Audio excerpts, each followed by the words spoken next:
তো আপনারা হয়তো ইতিমধ্যে অনেকেই অনলাইন থেকে ভোটার কার্ডের form number 6B fill up করেছেন, অর্থাৎ ভোটার কার্ডের সাথে আধার কার্ড লিঙ্ক করার জন্য ফর্ম সাবমিট করেছেন। সাবমিট করার পর যখন আপনারা রেফারেন্স নাম্বার দিয়ে স্ট্যাটাস চেক করছেন, তখন দেখছেন যে স্ট্যাটাসে কোনো রকম পরিবর্তন হয়নি। তো আজকের ভিডিওতে আপনাদের দেখাবো কেন আপনাদের এরকম সমস্যা হচ্ছে, এবং এটাও দেখাবো যে কোন কোন কারণে ভোটার কার্ডের সাথে আধার কার্ড লিঙ্ক ফর্ম সাবমিট করা সত্ত্বেও আপনার ভোটার কার্ডের সাথে আধার কার্ড লিঙ্ক হবে না, ফর্ম রিজেক্ট করে দেওয়া হবে, এবং কাদের কাদের ফর্ম অ্যাকসেপ্ট করা হবে। তো ভিডিওটি কিন্তু প্রত্যেকের জন্যই খুবই গুরুত্বপূর্ণ, শুরু থেকে শেষ পর্যন্ত অবশ্যই দেখবেন। যদি ভিডিওটি আপনাদের একটু উপকারে আসে তাহলে ভিডিওটিতে লাইক দেবেন এবং চ্যানেলটিকে সাবস্ক্রাইব করে পাশে রাখা বেল আইকনটি প্রেস করে নোটিফিকেশন অল করে রাখবেন এরকম নতুন নতুন ভিডিও সবার আগে পেতে। আর অবশ্যই ভিডিওটি আপনাদের বন্ধু বান্ধবদের মধ্যে প্রচুর পরিমাণে শেয়ার করবেন। তো চলুন শুরু করি। প্রথমে আমরা দেখে নেব যে অনলাইন থেকে আপনারা ভোটার কার্ডের সাথে আধার কার্ড লিঙ্ক করার যে ফর্ম নাম্বার 6B সাবমিট করেছেন তার স্ট্যাটাস আপনারা কীভাবে চেক করবেন। তো স্ট্যাটাস চেক করার জন্য আপনার স্মার্টফোন থেকে বা কম্পিউটার থেকে যে কোনো একটি ব্রাউজার ওপেন করবেন। ব্রাউজার ওপেন করে সেখানে গিয়ে সার্চ করবেন nvsp.in। তো nvsp.in লিখে সার্চ করলেই কিন্তু ন্যাশনাল ভোটার সার্ভিস পোর্টালের যে অফিসিয়াল ওয়েবসাইট, অর্থাৎ ভোটার কার্ডের যে অফিসিয়াল ওয়েবসাইট, সেই ওয়েবসাইট চলে আসবে। তো চাইলে কিন্তু আপনারা ভোটার হেল্পলাইন অ্যাপের মাধ্যমেও স্ট্যাটাস চেক করতে পারেন, কিন্তু বর্তমানে সেখানে কিন্তু সমস্যা হচ্ছে, স্ট্যাটাস দেখাচ্ছে না।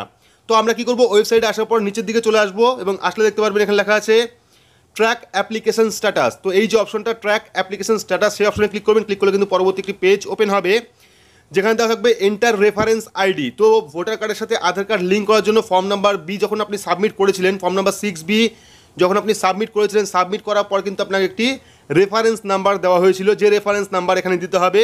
তো আমরা এখানে রেফারেন্স নাম্বার দিয়ে দিচ্ছি। তো রেফারেন্স নাম্বার দেওয়ার পর আমরা কী করবো, চেক স্ট্যাটাস অপশনে ক্লিক করবো। ক্লিক করলে কিন্তু আমাদের স্ট্যাটাসে চলে আসবে। তো এখানে দেখতে পাচ্ছেন সাবমিটেড, ফর্ম সাবমিট হয়ে গেছে, কিন্তু এখনও পর্যন্ত কিন্তু ফর্মের স্টেপ এগোয়নি। স্ট্যাটাসের স্টেপটা যেটা আছে সেটা কিন্তু এগোয়নি। এখানে first name, last name, state, form number কত সেটা কিন্তু চলে এসেছে, কিন্তু এখনও পর্যন্ত কোনো পরিবর্তন আসেনি। তো এবার আপনাদের দেখাবো যে কাদের কাদের ফর্ম রিজেক্ট করা হবে এবং কাদের কাদের ফর্ম অ্যাকসেপ্ট করা হবে, কোন কারণে ফর্ম রিজেক্ট হয়ে যাবে। তো ভোটার কার্ডের সাথে আধার কার্ড লিঙ্ক করা ফর্ম নাম্বার 6B রিজেক্ট হওয়ার কিন্তু অনেকগুলি কারণ আছে। যে কারণগুলি হলো এখানে দেখতে পাচ্ছেন কাদের কাদের ভোটার কার্ড আধার কার্ড লিঙ্ক ফর্ম বাতিল করা হবে। তো প্রথমত কারণ যেটা আছে, যদি আপনি ভোটার কার্ডের সাথে আধার কার্ড লিঙ্ক করার আগে আধার কার্ডে কোনো রকম সংশোধন করেন এবং সেই আধার কার্ড এখনও আপনার কাছে আসেনি, আপনি পুরনো আধার কার্ড নাম্বার দিয়ে ভোটার কার্ড লিঙ্ক করেছেন, সেক্ষেত্রে কিন্তু আপনার ফর্মটা রিজেক্ট হতে পারে। সেকেন্ড কারণ কি আছে, যদি আপনার আধার কার্ডে মোবাইল নাম্বার লিঙ্ক না থাকে সেক্ষেত্রেও কিন্তু আপনার ফর্ম রিজেক্ট হতে পারে। তো আমি কিন্তু এর আগে বলেছিলাম যাদের আধার কার্ডের সাথে মোবাইল নাম্বার লিঙ্ক আছে তারা অনলাইন থেকে সাবমিট করতে পারবেন, কিন্তু বর্তমানে অনলাইন থেকে কিন্তু যাদের আধার কার্ডে মোবাইল নাম্বার লিঙ্ক নেই তারাও করতে পারছেন। তো হতে পারে যদি আপনার আধার কার্ডে ফোন নাম্বার লিঙ্ক না থাকে সেক্ষেত্রে কিন্তু আপনার ফর্মটা বাতিল হতে পারে। এবং যাদের ফর্ম বাতিল হবে বা রিজেক্ট হবে তারা কিভাবে অ্যাপ্লাই করবে বা তারা কিভাবে পরবর্তীকালে আবেদন করবে ভোটার কার্ড লিঙ্ক করার জন্য, তা আমি বিস্তারিত জানাবো। তো 3 নাম্বার কী আছে, যদি আপনার আধার কার্ডের নাম ভুল থাকে। তো অনেকের কিন্তু এমন আছে যে আধার কার্ডে এক নাম আছে, স্পেলিং একরকম আছে, এবং ভোটার কার্ডে স্পেলিং আরেক রকম আছে, সেক্ষেত্রে কিন্তু ফর্ম রিজেক্ট হতে পারে। 4 নাম্বার কী আছে, যদি আপনার আধার কার্ডের জন্ম তারিখ ভুল থাকে।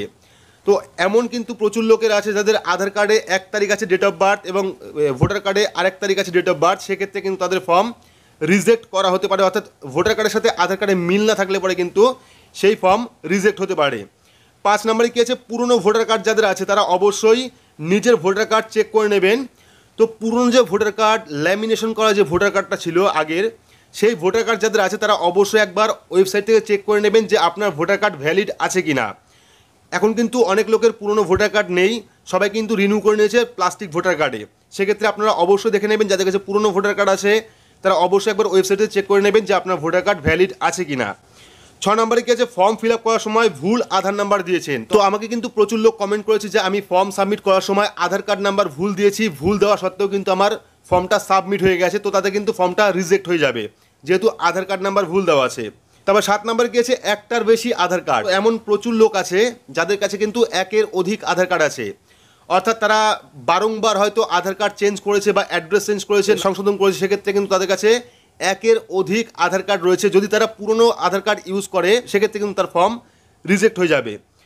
8 নম্বর কী আছে, আধার কার্ড লক করা আছে। তো আপনারা দেখে নেবেন UIDAI যে ওয়েবসাইট, সেই ওয়েবসাইটে দেখে নেবেন যে বায়োমেট্রিক লক আছে কি না।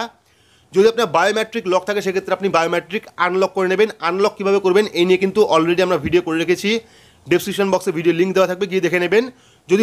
যদি আধার কার্ড লক থাকে সেক্ষেত্রেও কিন্তু আপনার ফর্ম রিজেক্ট হতে পারে। তো এই যে কারণগুলো বললাম, এই কারণের মধ্যে যদি একটা কারণ আপনার থাকে এবং আপনার ফর্ম যদি কোনো কারণে রিজেক্ট হয়ে যায়, সেক্ষেত্রে আপনারা কী করবেন, offline form number 6B fill up করবেন। যারা অনলাইনে ফর্ম নাম্বার 6B অর্থাৎ ভোটার কার্ডের সাথে আধার কার্ড লিঙ্ক করার জন্য ফর্ম নাম্বার 6B সাবমিট করেছেন, সাবমিট করার পর রিজেক্ট হয়ে গেলে পরে কিন্তু আপনারা অফলাইনে ফর্ম নাম্বার 6Bর মাধ্যমে কিন্তু ভোটার কার্ডের সাথে আধার কার্ড লিঙ্ক করতে পারেন। তো এই ছিল বিস্তারিত, আশা করছি সম্পূর্ণ বিস্তারিত বোঝাতে পেরেছি যে কাদের কাদের ফর্ম অ্যাকসেপ্ট হবে এবং কাদের কাদের ফর্ম রিজেক্ট হবে। তো আপডেটটি আপনাদের কেমন লাগলো অবশ্যই কমেন্ট বক্সে কমেন্ট করে জানাবেন। ভিডিওটি ভালো লাগলে লাইক করবেন, চ্যানেলটিকে সাবস্ক্রাইব করে পাশে রাখা বেল আইকনটি প্রেস করে নোটিফিকেশন অল করে রাখবেন। সবার সুবিধার্থে ভিডিওটি শেয়ার করবেন। তো আজকের মতো এইটুকুই, ধন্যবাদ।